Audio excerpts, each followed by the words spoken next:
Sports with Henry and Jack. Tune in at chapmanradio.live Thursdays at 2 p.m. What is up, everyone, and welcome back. I'm Henry. And I'm Jack. And we're doing the most. And on this week's episode, we have an incredible, maybe the biggest guest we have ever had on our show. Dean Jerry Price is here. Howdy, everybody. How are you doing? Hello, hello. Doing good. It's a beautiful day outside. Awesome. Yeah, it really is, honestly. It's really nice out. Yeah. Okay. So since we're running a little short on time, I'm going to That's start a nice off. way of saying I was late. Don't worry about it. It's all good. Okay, so we're going to start with one of our classic segments. We have worst moment of the week, but we're going to make an exception too. If you don't have a worst moment of the week, you can also say your best moment of the week. But Henry, do you want to start us off? Yeah, of course. My worst moment of the week is that I have had this problem with my ID card all year where it just randomly stops working, and all of a sudden, so the other day, I have class at 7, so I'm like, okay, I'm going to go CAF at 6, and then I'm going to go from 6:30 to class because I have to walk all the way to Dodge. And so I go to CAF, and I spill something on my shirt, so I'm like, oh, shoot, okay, I guess I have to go back to my dorm. And, I also left my backpack in there because I was like, I live in Sandu, so it's like, I can just go in and out. And then my ID card stopped working at 6:30 when I need to get to class. And, my laptop's in there. My new shirt that I need to change into is in there. And I can't find anyone. I'm calling the RA. No one's picking up. I go to the Henley office. No one's there. I even go to the office in Davis, and they're like, yeah, we're closed. Like, what do you mean we're closed? I need a new ID. I need to get into my room. I was like, what do I do here? So I'm just screwed. And the guy there was like, I can help you out. And I was like, thank you. And then he gave me back my ID card. I go there. It doesn't work again. I'm locked out of my room again. And then I just spend the next hour kind of ping-ponging from place to place on campus until finally someone is in the Henley office and I can get a new ID card. So that was definitely rough. All right, I'll go next. I actually have had a very good week. So I'm gonna do a best moment of the week. And actually yesterday I went to Din Tai Fung with a bunch of friends. We had a party of 8. Oh, wow. And it was like the best meal I've ever had. The bill at the end ended up being around $520. Jesus Christ. And the waiter the entire time kept being like, "Oh wow, y'all are eating fast. You want some more of that?" Like he's like, "Oh well, you're drinking that water real fast." So he was kind of fat shaming us the whole time, but it's fine. We made quick work of that $500 meal. So it's really great. All right, Dean Price, what's yours? Well, I'll stick with good too, because I was going to say the worst moment of the week was any one of the 10 or 20 angry parent emails I get. So I'll instead flip the script and say as you know, I'm expiring soon. Yes. I'm retiring at the end of the semester. I got a call from a parent of a former student. He was calling me from Singapore to wish me a happy retirement and told me I need to come visit and say hello to them in Singapore. So that was a nice twist on the week. That's very great. That is nice. All right. So you go ahead. I guess I just wanted to ask how.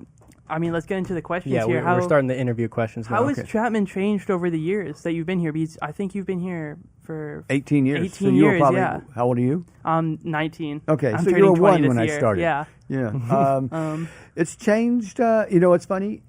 In some ways, it's changed dramatically. In other ways, it hasn't. And I say that because when I came, we had no colleges of science. There was no Schmid, no Fowler, no Crean, no pharmacy, no school of communication.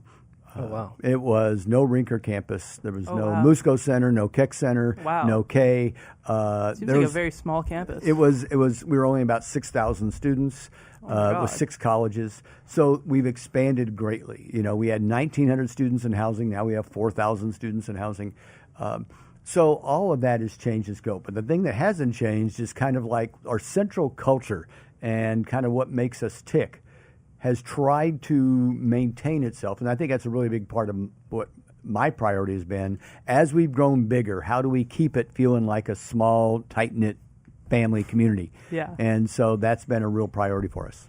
It's honestly such a great answer because I really love that. The culture is the number one thing I talk to people about. Like, I have friends that are like, should I transfer? Like, I don't like the school I'm going to. I'm always like, come Chapman. The people here are the coolest. Like, I really do agree with you when you say it's like small, tight-knit. Yes. Yeah, the community here was one of the biggest reasons I actually chose to come to Chapman. 100%. Yeah, and we were nervous. I mean, even trustees were saying they were nervous as we got bigger, we were going to lose that. So we have to be very kind of intentional about trying to maintain it.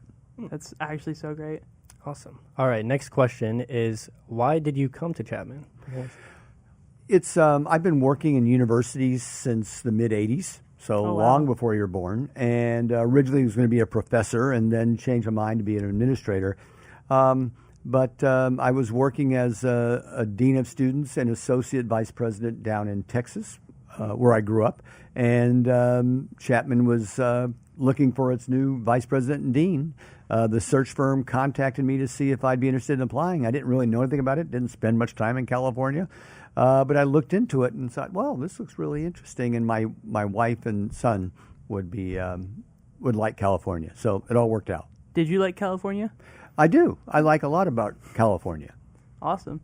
Cool. I guess that moves into the next question you have, right, Jack? Yeah, I mean, this is, I feel like I can kind of guess the answer to this one, but why have you stayed so long at this point then? It's a couple things. Again, the family liked living out here. It was good neutral territory for all of us. And secondly, my work's important to me. In other words, I liked being at a place, the original president, Jim Doty, then Daniele Strupa, and now Matt Parlow. They've all been very good about saying, Jerry, we like how you do your job. Just go do it. Yeah. And so it allowed me to kind of prioritize things, do things, and it wasn't like they were disinterested. It was more of you know this better than us, so go at it and let us know how we can help. And that's just been a very rewarding way to do it. The nice thing about working at a university, it's the same job. I've been in the same job, the same office for 18 years, but the people keep changing. Their students keep changing. The staff has actually stayed quite a bit the same. We're lucky that we get our staff stick around. But every year is different, and so it feels fresh even though it's the same thing. That's so great, actually. I mean, what do you have like a proudest moment that you've had here on that note of like? There's lots of things that I think I'd be proud of. I would say that starting the Fenestra program where all the freshmen live together and cluster that kind of, I started back in 2009. I think that's something that the university and particularly students and families really kind of bought into. I think that this is more wonky, but the Dean of Students office, when I came, it was just the dean, but I really felt like it was important that it become kind of this own entity where students like, I've got concerns, I need help, or I feel like I'm not being treated fairly and didn't know what to do. We wanted the Dean of Students office to be this kind of broader resource for people to go to, and we think it has developed into that, and that's something that I'm grateful for. That's so awesome. Actually. All right, our next question is, what do you hope for the future of Chapman now that you're leaving it? I want it to continue to be successful. I'm optimistic that it will be, but this is for those of us who study universities and colleges, this is a challenging time. One, that the enrollments are dropping because the number of people graduating from high school is shrinking all around the country. Yeah. Not so bad in California as elsewhere, but it's still starting to shrink in California. So it's going to get very competitive for schools to hit their enrollment goals. And we're fortunate so far that we're in a selective enough tier that we have enough demand that we can do that. But we got to keep making sure that's the case. And so, but I also think kind of corresponding with that, Chapman has grown tremendously during the time I've been here. I don't think it's realistic that's going to continue. I think we have to find our sweet spot in terms of size and just kind of learn to stay that way as opposed to relying on growth. That's really smart. I like that point a lot because I think another thing that sold me on Chapman was I toured all of these colleges like UCSB and all that were just massive, gargantuan campuses, and I felt so like empty. It felt empty, isolated. What I love about Chapman is how big it is, but at the same time, it's like also, I see everyone I know when I walk around campus, and I think you've definitely hit like the sweet spot here. I had a friend of mine whose daughter came here, and she was from Illinois, and she had some friends from the University of Illinois visiting her while she was out here.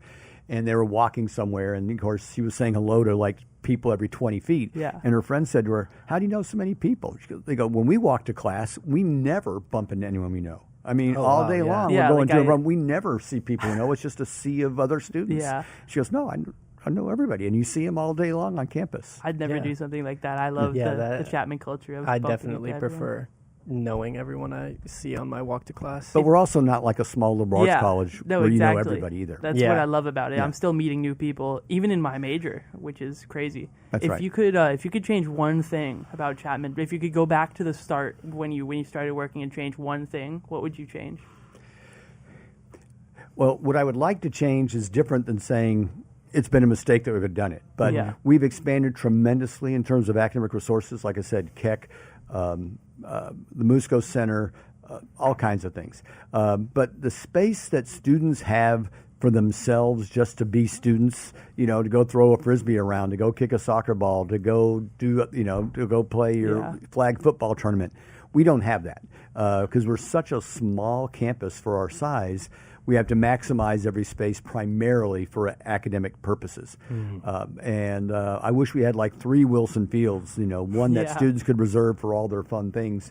And we just don't have that. And I wish that we had more space to be able to have places where students could just reserve it and do the stuff they want to do instead of having to compete with other university interests. Yeah. I actually saw people sitting on Memorial Lawn today, so there's some points there. That's right. But that's one of the biggest spaces we have. Awesome. All right. Finally, for this section is, what will you miss most about Chapman? There's no doubt the same things we've been talking about, the culture of it, walking on campus, bumping into people working at university. It's so fun. I was talking with some students today who I met as freshmen, and now they're graduating and things, and just seeing how people learn and grow and move on. I don't get sad when they leave because I know that's part of the deal. We want them to come in, grow, and move on.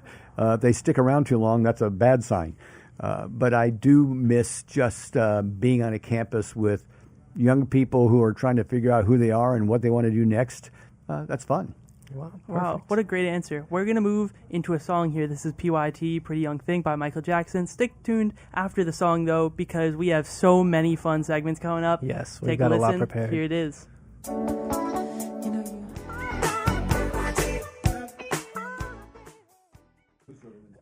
And we're back. That was PYT, Pretty Young Thing by Michael Jackson. What a song. I saw I was talking about this on the Henry episode. I saw the Michael Jackson movie. It was great. Have you seen it? I have not seen it.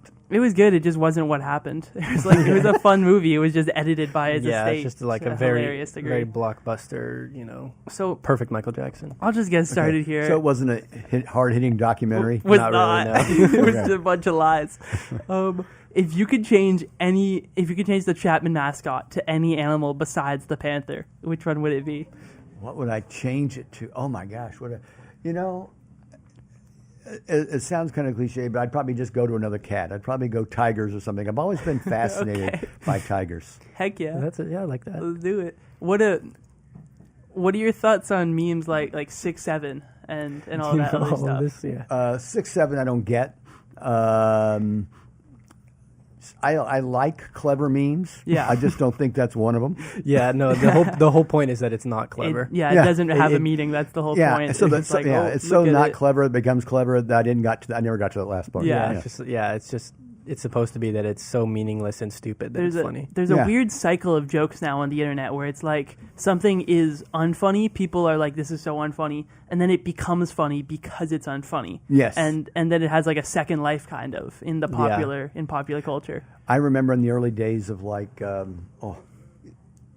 different music apps and such, there was someone, I can't remember the name of it, some young woman who sang a song called Friday, I want to say. Yeah, it's Friday by Black Friday, I think. No, I think it is Friday, but I forget the artist. It's Friday. It's like probably like 15 years ago. No, I know exactly what you're talking about. But her last name is Black, I think. That's Rebecca Black. Yes. Yeah.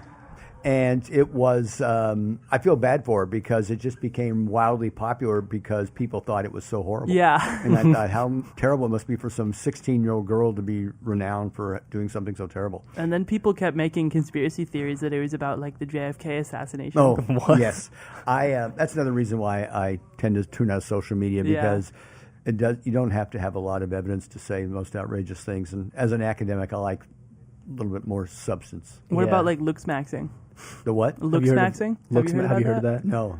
That's another one of those. It's this guy. Basically this guy's kind of the face of it. His name's Clavicular, and he does incredibly crazy stuff. Like he has admitted to using crystal meth to like suppress his appetite, and he like hits his face with like bone smashers to get a perfect jawline.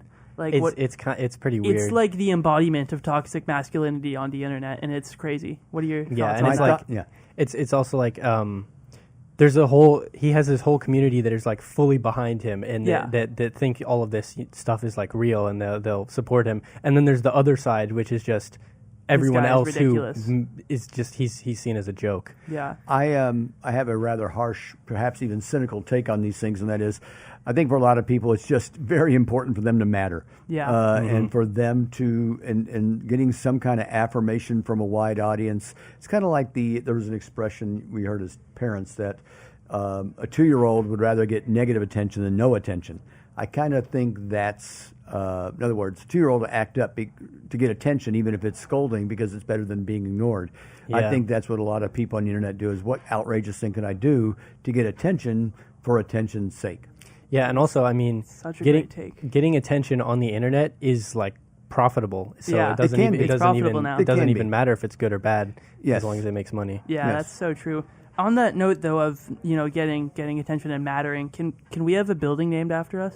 A building named after us? Absolutely. Yeah? You don't need to do Let's anything. do it. Just do what you're doing, and then come up with about $10 million, and you're in. Okay, awesome. Oh, I see. We don't have Okay. 10 million, but like Okay, out of the but you gotta goodness of start. no, You but got the like you part. on your way out though, they can't say no to you at all. So if you just like give us a building, that would be pretty awesome. Don't underestimate the university's ability to say no to me. Oh All my right. God, I like that. Okay, these are just quick little personal rapid fire. We got favorite color and favorite animal. Favorite color? I'm not really a favorite guy all the way around. I would probably say more of a navy blue kind of thing. Okay. Okay, yeah. Kind of basic. I like that. Animal, like I said, I talked about tigers earlier. I used to catch lizards as a kid. That's I fun. remember when I lived in Oklahoma for a while, we used to catch collared lizards. Collared lizards are lizards that they're about this big, but when they get scared, they run on their hind legs. Oh, With yes, their- I've seen That's videos cool. of those And little guys. yes, so my nickname in high school was actually Lizard because I used to catch that's them. a Crazy. fun nickname. I'm a big turtle guy myself. Turtles are nice. Turtles So are nice. let's talk about it. Everyone's curious. Everyone's Okay. tuning in for it. Let's talk about the Manther. Okay. Let's do it.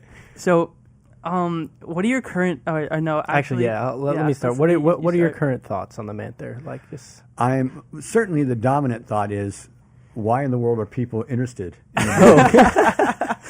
Well, do you know the story behind the budget? Well, yeah, behind the we've budget? heard lots of rumors. There's a I don't lot know of how folklore true. around this movie. Yeah, we don't know how true a lot of it is. Okay. Well, you can tell me some of the folklore, and I can tell you whether it's true or Okay, apparently they were given like the $10,000 budget that Thesis films get, and they spent it all on partying, and then within like the last week filmed Manther with You. That's what we've heard. not. Okay. I can't dispute. I didn't know anything about that. That's news to me. I'm so sorry to the directors if you the first time I just broke that the is story. not my understanding of how things fell into place. How did things go? Well, I Officially. was the inside story in this is I don't know to what there was a student I knew well who I had worked with on some stuff who asked for a favor, and that favor was, can we use your office to film a scene? And it's a hassle to have your location be filmed because a 40-second scene takes 7 hours Yeah. to film. So I said, okay. They were desperate, so I said, I'll come work on a Saturday. I got some stuff to do. You can film while I'm working, but I can't just turn the office over to you. And I can't let you work during the work week because other people are doing things. Yeah. So I came in on a Saturday, and they shot there. So, and then they asked if one thing led to another, and they said, we had this other scene, and we had this like executive that the actor can't make it now. Can you have like one line or whatever? Can you just do that? I'm like, seriously? And so I said, okay. I felt like I was just going to be like an ancillary thing. And before I know it, I was the president of the university in the scene. I'm assuming I was scammed the whole time, that was always the plan. And and this one student just kept asking for favor upon favor. That's so until funny. Because they know when a student's in a jam, I like to help them out, and that's essentially how it happened. Wow, that's I did not great. go into that. I didn't know I was doing that until the day of filming. That's actually so great. Wow.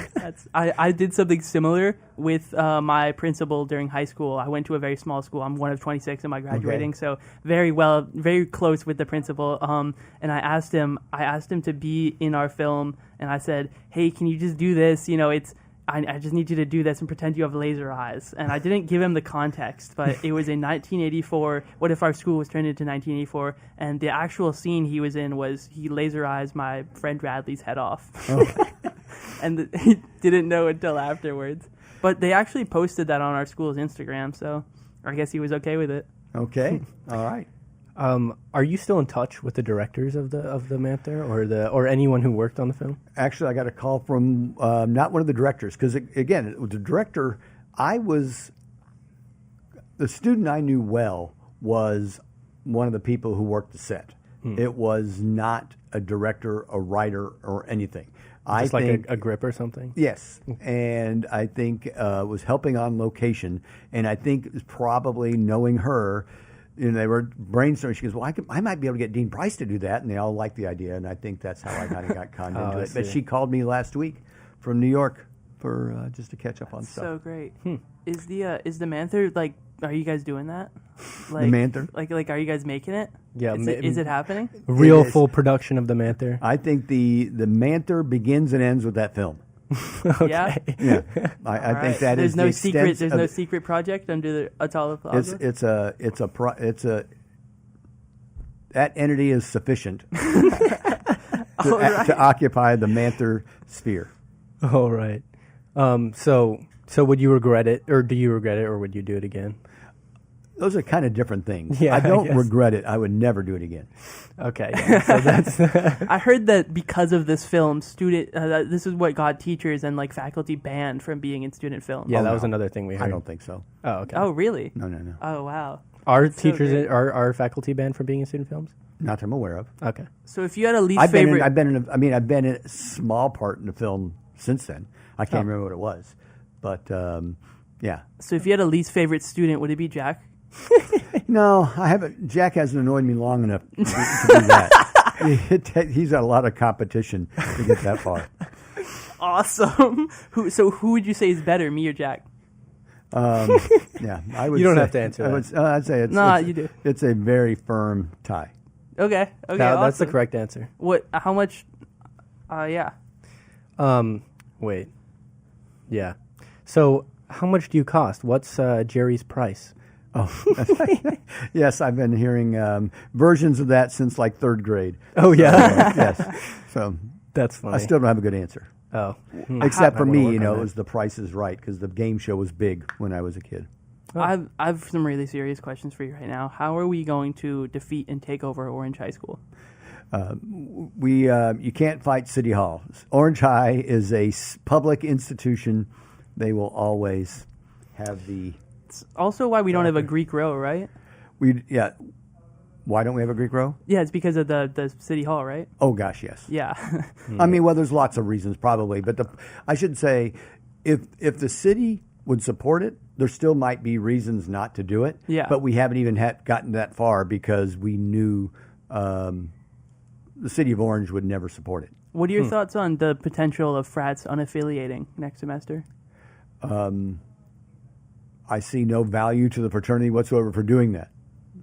Interesting. Yeah, I don't really understand it. I just What thought does that I heard What does that people- even mean? Like, It means that they would be like on their own Right. outside of they wouldn't be allowed to use Chapman for tabling. They wouldn't or be a like Chapman any- organization. They wouldn't They'd be a Chapman an independent org. organization. They Oh, did this at interesting. USC a few years ago Yeah. because USC there they have houses, but they own the houses, and they felt like the university was imposing rules on them beyond what the city was, And they thought, oh, so if we disaffiliate with the university, then we only have to deal with city rules.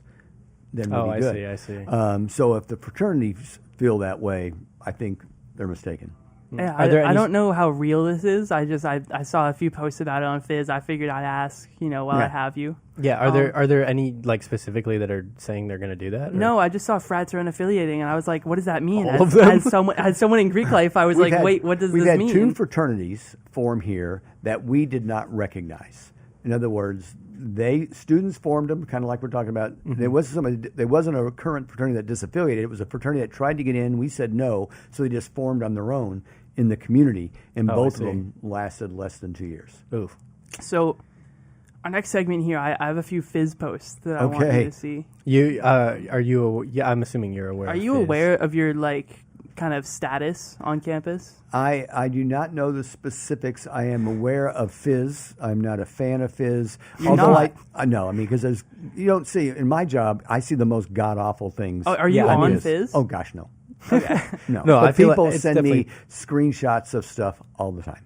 It's definitely fair to be not a fan of Fizz. There's a lot of but I have heard that there are occasional references to me on Fizz. So our first one here. Who's gonna tell me that Jerry Price was Drax? Yeah. Have you seen Guardians of the Galaxy? I have not. I'm not a superhero kind of. Really? That's just not my film genre. Another one says, I've never seen Jerry Price and Spider-Man in the same room. What do you say to that? Well, my friends do call me Peter Parker. And this one, possibly the craziest one that I will show you. This was, let's get this party started. Tongue emoji, tongue emoji, tongue emoji. Me and Jer Bear. Oh, yeah. What do you think about that? I'm somewhat patriotic, but Jer Bear's not my favorite phrase. So. What are you like? How did when you see this image? Someone paid like 10. So for audio listeners, it's an image. Someone in their dorm has a pink American flag with Jerry Price. His face, that one image it's that we used for the superimposed over it. So someone obviously spent money to get this. What do you think about why that? Do you think, I could do that. How do you spend money to do that? Well, it looks like it's super cheap. It probably costs like $10. I assume the photo was just superimposed on the flag. This is real. You can see the wrinkles on the flag. The flag that's actually hung up in someone's dorm room. That is really hard to get my head around. Okay. Yeah, you can see the little fold lines in it. Yeah, that's you're. Oh, okay. All right. Someone paid money for that. That's difficult for me to comprehend. I think if the same was happening to me, I would be like that too. I look a little bit like Fearless Leader, So see, that's what we were saying earlier. That's like just the most iconic image. That's the Dean Price image. I have another. What do you think about this year's kind of like housing? I don't want to say housing crisis, but like there's definitely been People have been struggling. It was a struggle to get housing this year in places that I wanted, like Court and all that. Yeah, it's where you live now. We're very lucky to have gotten an early slot, so we're living in Court next year. Yeah, but where are you living right now? Sandu. Right. So my point is, we developed college life. I'm a fan of the notion that their seniority matters. Yeah. Mm-hmm. So freshmen going into sophomore year are not going to have the top choices. I'm very confident that our secondary choices for college students and housing is much better than most colleges' second and third choices. Yeah, this is very true. So I think you just have to kind of, as cliche as it sounds, pay your dues, get something less than ideal for year one, and then year 2 and 3 and 4, if you want it, you're going to have great things to pick from. I think we also got pretty lucky with Sandu. I would say, from 100%. what I can tell, Sandu 100%. is probably the best one to be in for 100%. freshman year. So. Sandu wasn't here when I came. We were building it. Yeah, I know. It's also the newest one. What do you think so about this one? Please, Jerry, I need this. My classes are kind of waitlisted. This is a reference to the streamer iShowSpeed. Oh, yes. So your face is imposed on his. So his famous streamer iShowSpeed is, he says, he's fighting someone in Fortnite, and he's like, please, Speed, I need to be. If he wins the 1v1, streamer iShowSpeed will give him money. So please, Speed, I need this. And he goes, it's like, my waitlisted classes. He's like, my mom is kind of homeless. He's trying to any way to make Speed like give him the money regardless. Oh. And then and so Speed pulls his face where that. he's trying not to laugh. Well, see, whenever a student contacts me and says I'm waitlisted for these classes, I always say, okay, I'll put you in them. Oh, really? No, I never said that. I was going to be like, well, I should have tried I was that. like, why'd you say that on I here? say- You should have just said that to me. I'll do that. Yeah, I say just be patient. It's going to work out. Maybe Yeah. not all of these classes, but other classes that are still helpful to you. You'll get a full-time schedule. And again, junior year, senior year, it gets much easier. Yeah, I feel like it has been difficult to get the classes I want, but I feel like it's always worked out. Right. And eventually, like actually recently, I got off the wait list for one of my classes, and I got my full 5 classes for next year, so I'm happy with that. Well, to quote the Rolling Stones, you can't always get what you want, but if you try sometimes, you get what you need. Yep, That's a great quote, that actually. is a good quote. So great. Oh, another quote from Stephen Stills. If you can't take the class you love the class you take. I like that Really one great. too. Yeah, Last semester, Wise words from last Dean semester Price. I accidentally walked into a class that was like my dream class ever, but I wasn't enrolled for it. Oh. I just mistook it for like the class I was taking, and I was like, oh man, that was a crushing blow. I'll have to take that next semester. How long did it take you to realize it wasn't the class? I was in there for the full class. I only realized the next week that was not the class. I spent the week bragging to everyone like, I got my dream class. Like, this is gonna be so great, and like all this and all that. And then I just realized I was like, oh my god, like it's an entirely different class. But you could have stayed in the class, gone the whole semester, and just not worry about a grade. You still would have benefited from being in the class. Unfortunately, that was a required class, and I Oh. went to the professor next week, and I was like, "Hey, so this happened," and he's like, "That's not a valid excuse for attendance." And so I was like, "Yep, Yeah. that's fair. I'm not going to argue that." Yeah. Yeah. Ignorance Yeah. rarely is a great excuse for attendance. Yeah. Yeah. I mean, you could have pulled up to the class and taken it, I guess, without a grade, but you would also be missing the class that does have Yeah. a grade. So, Do you have any advice for your replacement? Yeah, sure. I mean, they have the thing that's been helpful for me and that I've enjoyed thoroughly, as I mentioned earlier. I got to do the job the way it feels for me. This is a job you have to you can't like say, what do they need me to do, and just kind of do it. You have to kind of figure out how it fits for you. So the next person is going to have to do that. It's going to be different than how I do it. In the early stages, people are going to mistake that for they're doing it wrong because they're not doing it like Jerry did. Yeah. But that'll wear off. As long as they do the job well their own way, it'll work out fine. That's great, honestly. that is great advice. I think a great note that we are out of time. Yeah. So we're going to end there. Yeah. Well, thank you so much for taking your time to come on our show. Yeah. Sure. Thank you so much. I'm Henry, And I'm Jack. and I'm Jerry Price.